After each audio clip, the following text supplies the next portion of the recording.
So what John Marco Allegro is doing, he's taking the oldest version of these stories on record, right? He's taking the Dead Sea Scrolls. He's taking stuff that's literally written on animal skins. And one of the ways that they deciphered it to try to put it all together, they had to take the DNA samples of these parchments to try to figure out which ones are from which cows, if they're from different cows.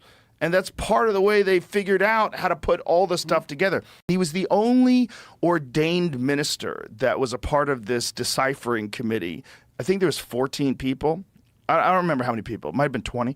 But he was the only one of them that was agnostic. Not having a doctrine, not having an ideology that I'm attaching myself to.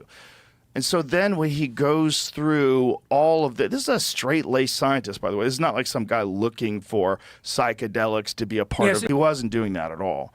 You know, and he wasn't like Wasson, where a guy who went down and experienced the psychedelic experiences in Mexico and then came back and described them for mainstream literature. This guy was doing it like a scholar. And his whole purpose was just to decipher the Dead Sea Scrolls. But it was so compelling to him when it was over, he like had to break ranks and he had to write this book.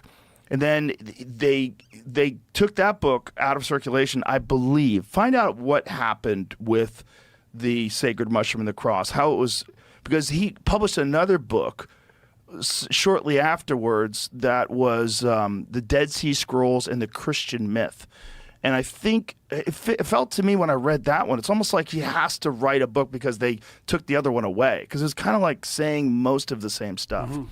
But he believed that it was that what they were writing about, a lot of it was fertility rituals and psychedelic experiences. And that they were hiding a lot of these stories. Like they were hiding the knowledge underneath these stories to try to, in parables and all these different ways, to try to obscure it from the Romans and obscure it from the people that conquered them, so they wouldn't know they would know the secrets of this thing, this ritual in which they would experience God. So